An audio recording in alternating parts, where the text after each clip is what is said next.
Jewellery Hanamkonda ప్రారంభోత్సవ offer flat 20% VA December 14 నుండి 22 వరకు.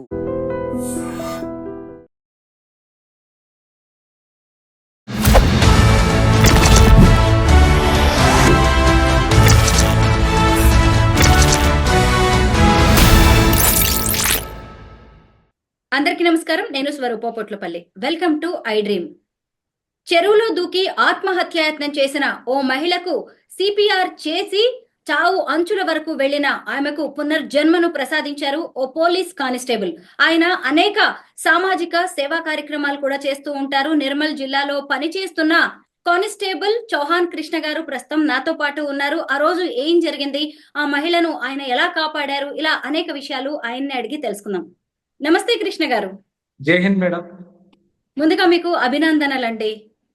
ఆమెకి కొత్త జీవితాన్ని ఇచ్చారు, పునర్జన్మ. నిజంగా థ్యాంక్ యూ మేడం. ఆ రోజు ఏం జరిగింది కృష్ణ గారు? యాక్చువల్ గా మేడం, నేను నైట్ డ్యూటీ చేసుకున్నాను. సో రెస్ట్ లో ఉన్నాను అనమాట. అయితే నేను లంచ్ చేద్దామని బయటికి వెళ్ళడం జరిగింది. అదే సమయంలో నేను రోడ్డు మీద ఉన్నప్పుడు రవి అనే అబ్బాయి నాకు ఫోన్ చేయడం జరిగింది మేడం. ఆ సమయంలో ఏంటంటే ఇట్లా ఒక అమ్మాయి సూసైడ్ అటెంప్ట్ చేసింది, దుంకేసింది అని చెప్పేసి చెప్పడం జరిగింది. ఆ మాట వినగానే ఏంటంటే నేను ఏది ఆలోచించకుండా, నాకైతే స్విమ్మింగ్ అంతగా రాదు మేడం. స్విమ్మింగ్ రాకపోయినా ఏంటంటే ఒకరి ప్రాణం కాపాడాలనే ఆలోచనతో వెంటనే స్విమ్మింగ్ రాదని చెప్పేసి ఒక అబ్బాయి ఉంటాడు, జాబీర్ అనే అబ్బాయిని తీసుకొని, మన ఊర్లో ఎవరైనా గజయితగాళ్ళు ఉంటే వెంటనే ఫోన్ చేయండి, నేను తీసుకెళ్తా అని చెప్పేసి నేను బైక్ నడిపాను. జాబిర్ అనే వ్యక్తి ఫోన్ చేసి అందరికి ఇంటిమేట్ చేయడం జరిగింది మేడం. సో వెంటనే మేము స్పాట్కి వెళ్ళాము. అక్కడ ఆ చెరువు పేరు బసంత చెరువు మేడం. సో యాక్చువల్ గా ఆమె దుంకేసి కొద్దిగా బాగానే టైం అయినట్టుంది. బట్ మేమేంటంటే 3 minutes లో అక్కడ రీచ్ అయ్యాము. రీచ్ కాగానే అక్కడ చూస్తే సిచ్యువేషన్ మాత్రం చాలా క్రిటికల్ గా ఉండే. ఫస్ట్ మేము పై నుంచి చూస్తా ఉంటే ఆమె ఇట్లా బొర్లపడి ఉంది మేడం. బొర్లపడి అంటే ఇప్పుడు మనిషి చనిపోయిన తర్వాత పైన తేలుతారు చూడండి, అదే విధంగా బొర్లపడి ఉంది. సో మేము 100% చనిపోయిందని చెప్పేసి అనుకున్నాము. సో అలా చూసి అబ్జర్వ్ చేస్తున్న సమయంలో జాబీర్ అనే అబ్బాయికి ఒక నీటి బుడగ కనిపించింది. అది కనిపించిన వెంటనే ప్రాణం ఉందని చెప్పగానే ఇక నాకు యాక్చువల్గా స్విమ్మింగ్ కూడా రాదు, నార్మల్ గా వస్తాయి ఏదో మన సరిపోయేంత. సో వెంటనే నేనేం చెప్పానంటే నేను తీసుకొని వస్తానని చెప్పేసి వెంటనే వెళ్ళి ఆమెని బయటికి తీయడం జరిగింది మేడం. అయితే మీరు నిర్మల్ జిల్లాలోని ఓ పోలీస్ స్టేషన్ లో పనిచేస్తున్నారు. అయితే మీ పోలీస్ స్టేషన్ పరిధిలో ఈ విలేజ్ ఉంటుంది కదా, ఆమె చెరువులోకి దూకింది, ఎంత దూరం ఉంటుందండి?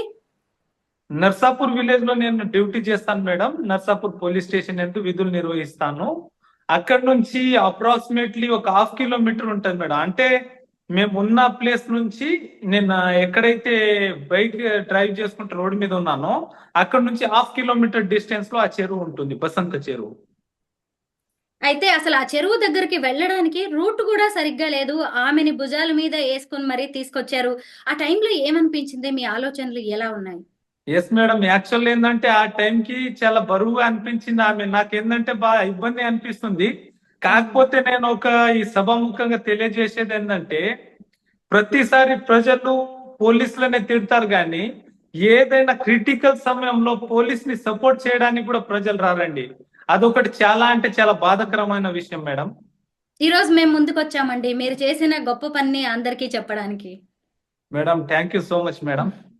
అయితే సిపిఆర్ చేశారు కదా మీరు, ఆ సిపిఆర్ అనేది చెయ్యకపోతే నిజంగా ఆమెకి ఈ రోజు జీవితం లేదు. అసలు ఆమె మళ్ళీ పునరాలోచించుకునే అవకాశమే ఉండేది కాదు. మీకు పోలీస్ ట్రైనింగ్ లో ఇవన్నీ నేర్పిస్తారా అండి? ఎస్ మేడం, ఇప్పుడు మీరు చెప్పినట్టు ఆమె 99% క్రిటికల్ పొజిషన్ లో ఉండింది మేడం. యాక్చువల్గా చనిపోయిందనే మేము అనుకున్నాం. కాకపోతే మాకు అప్పుడప్పుడు మా విధుల్లో భాగంగా మాకేంటంటే ఎమర్జెన్సీలో మేము పర్ఫామ్ చేస్తూ ఉంటాం. సో అప్పుడు ప్రాణాలు కాపాడడానికి మాకు కొన్ని ట్రైనింగ్స్ ఉంటాయి మేడం.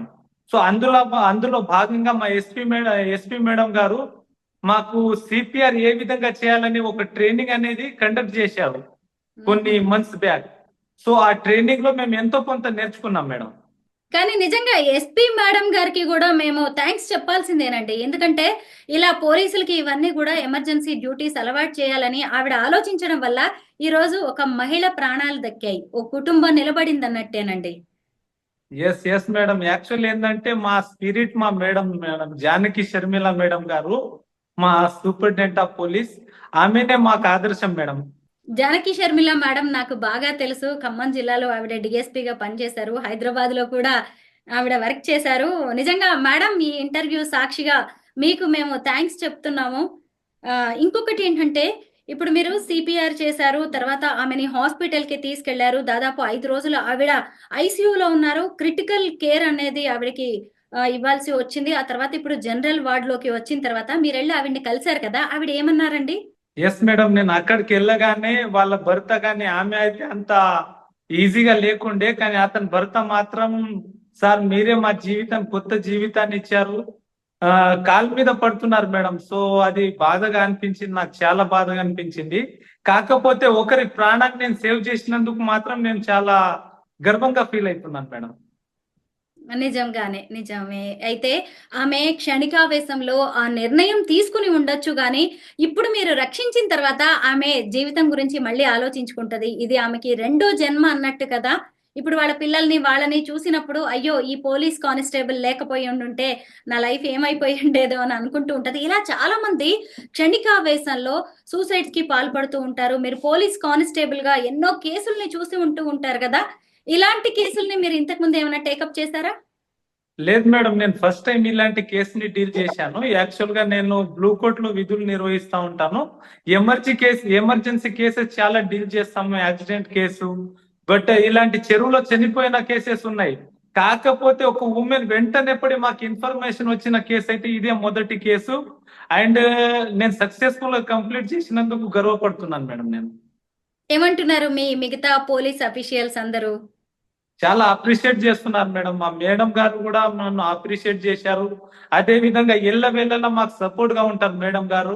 అదే విధంగా మా మేడం ఏంటంటే ఎప్పటికీ ఇలాంటి సామాజిక సేవల కోసం గాని, మంచి పనులకి ఎప్పటికీ ప్రోత్సహిస్తూనే ఉంటారు మేడం. కృష్ణ గారు, మీరు ఎన్నో సామాజిక సేవా కార్యక్రమాలు కూడా చేస్తూ ఉంటారని మాకు తెలిసింది. మీరు ఒక స్కూల్‌ని కూడా దత్తత తీసుకున్నారంట. ఇంకా ఏం చేస్తున్నారండి ఇలాంటి మంచి పనులు? ఎస్ మేడం, యాక్చువల్ గా దీనికి కూడా మా మేడం గారే స్ఫూర్తి మేడం నాకు. హ్మ్. యాక్చువల్ ట్రిపుల్ ఐటీలో ఏంటంటే తరచుగా కొన్ని ఆత్మహత్యలు జరిగాయి మేడం. అందులో భాగంగా మా గౌరవ ఎస్పీ మేడం గారు, జానకి శర్మిల మేడం గారు, ట్రిపుల్ ఐటీ బాసర్ని దత్తత తీసుకోవడం జరిగింది. మేడం హుహు. దత్తత తీసుకోవడంతో నేను ఎప్పటికీ మేడం కి ఇన్స్పైర్ గా తీసుకుంటాను.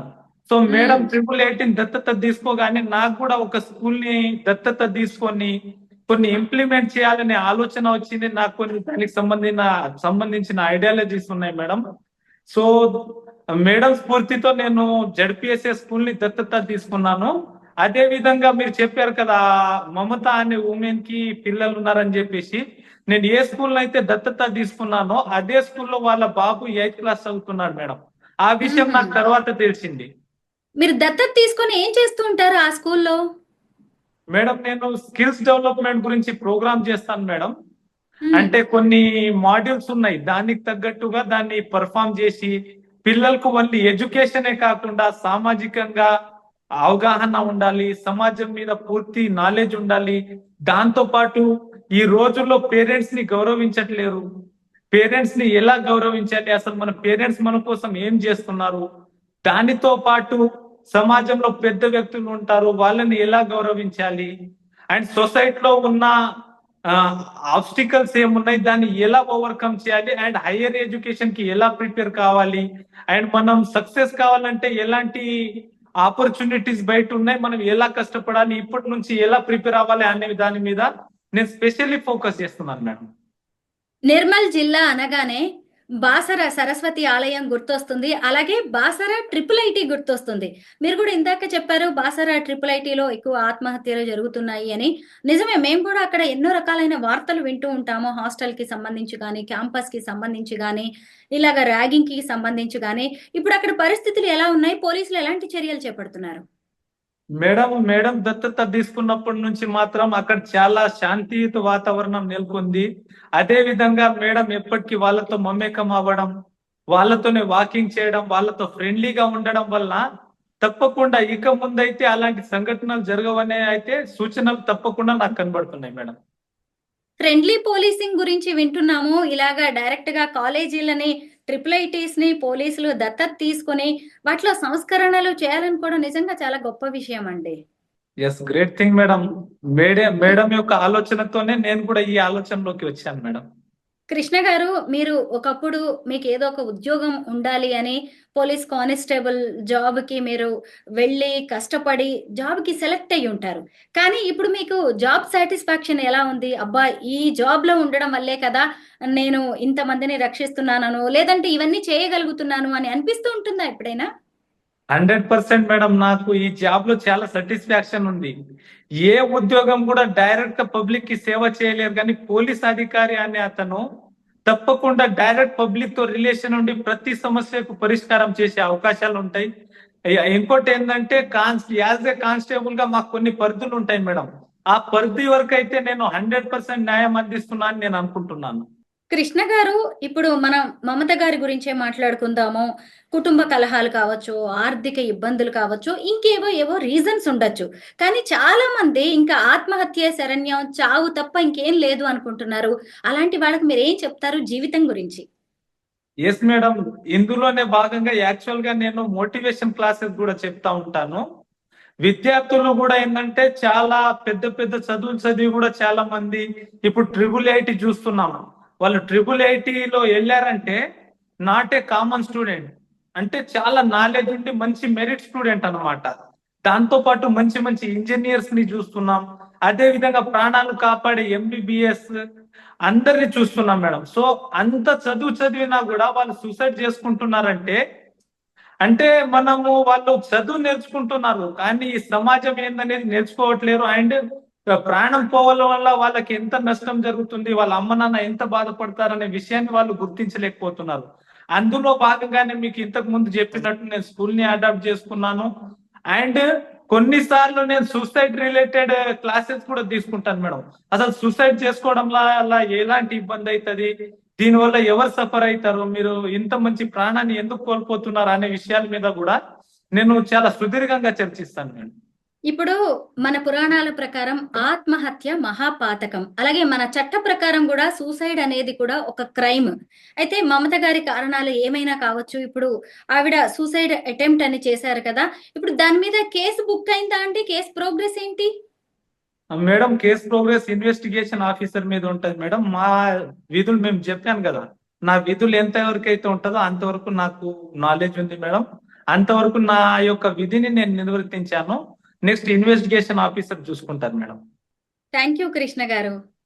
మిమ్మల్ని చూసి ఇంకా అందరికీ కొత్త విషయాలు అర్థమవుతూ ఉన్నాయి. ఎందుకంటే కఠినంగా కనిపించే కాకి యూనిఫామ్ వెనక కనికరమైన హృదయం ఉంటుందని మీలాంటి పోలీసులు ఎంతో మంది నిరూపిస్తున్నారు.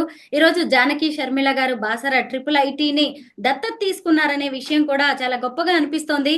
ఇలాగా పోలీసుల మీద జనానికి ఏమన్నా అభిప్రాయాలు ఉంటే మాత్రం అవి మారిపోవాలి. మీరు కూడా మాలో ఒకరు. పోలీస్ ఫ్రెండ్లీ పోలీసింగ్ అనేది కూడా ముందు ముందు సమాజానికి ఎంతో ఉపయోగపడుతుందని మేము ఆశిస్తున్నాం.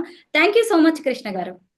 Thank you so much madam. ఈ పోలీస్ అనేది మీ పోలీసే, తెలంగాణ పోలీస్. అదే విధంగా మా SP మేడం గారు నిర్మల్ పోలీస్ మీ పోలీస్ అనే నినాదంతో ముందుకు సాగుతున్నారు.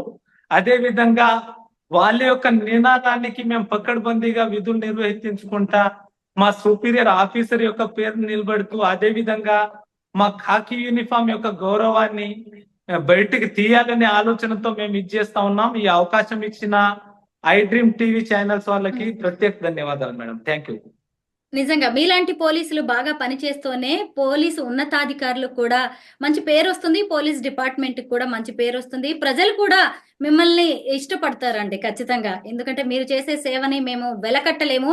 మీరు ఆన్ డ్యూటీ కాదు, ఆ రోజు మీరు రెస్ట్ లో ఉన్నారు. అసలే పోలీసు ఉద్యోగాలంటే డ్యూటీ అవర్స్ అని ఉండవు, మీరు ఎంతో కష్టపడుతూ ఉంటారు రేయింబవళ్ళు. అయినా సరే ఇది నా వృత్తి ధర్మం, ఇది నేను ఒక మనిషిగా నేను వెళ్ళి హెల్ప్ చేయాలని చెప్పి మమత గారిని కాపాడి ఆ జీవితాన్ని, ఆ కుటుంబానికి ఓ వెలుగు తీసుకొచ్చారు. ధన్యవాదాలండి.